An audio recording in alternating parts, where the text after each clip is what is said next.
جس کو تم چاہتے ہو اس کو کبھی مت آزمانا، کیونکہ اگر وہ بے وفا نکلا تو دل تمہارا ہی ٹوٹے گا۔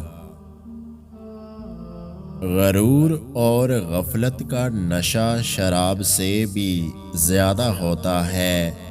جو اس نشے میں مبتلا ہو جاتا ہے وہ جلدی ہوش میں نہیں آتا۔ اس خدا سے ڈرتے رہو جس کی صفات یہ ہے کہ اگر تم بات کرتے ہو تو سنتا ہے، اگر دل میں رکھتے ہو تو جانتا ہے۔ حضرت علی نے فرمایا، اگر خوش رہنا چاہتے ہو تو نہ امید رکھو اور نہ شکوہ کرو۔ معاف کرنا سب سے زیادہ اسے زیب دیتا ہے جو سزا دینے پر قادر ہو۔ حضرت علی سے پوچھا گیا کہ انسان کب برا بنتا ہے؟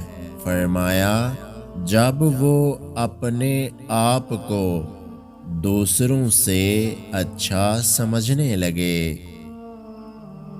زندگی کے ہر موڑ پر صلح کرنا سیکھو، کیونکہ جھکتا وہی ہے جس میں جان ہوتی ہے، اکڑنا تو مردے کی پہچان ہوتی ہے۔ رشتوں کی خوبصورتی ایک دوسرے کی بات کو برداشت کرنے میں ہے۔ بے عیب انسان تلاش کرو گے تو اکیلے رہ جاؤ گے۔ صرف پیسے کا ہونا رزق نہیں ہے، نیک اولاد، اچھا اخلاق اور مخلص دوست بھی رزق میں شامل ہیں۔ اگر آج کی ہماری یہ ویڈیو آپ کو اچھی لگی ہے تو ہمارے یوٹیوب چینل کو سبسکرائب کرنا مت بھولیے گا۔ اپنا بہت سارا خیال رکھیں، مجھے دعاؤں میں یاد رکھیں۔ اللہ حافظ۔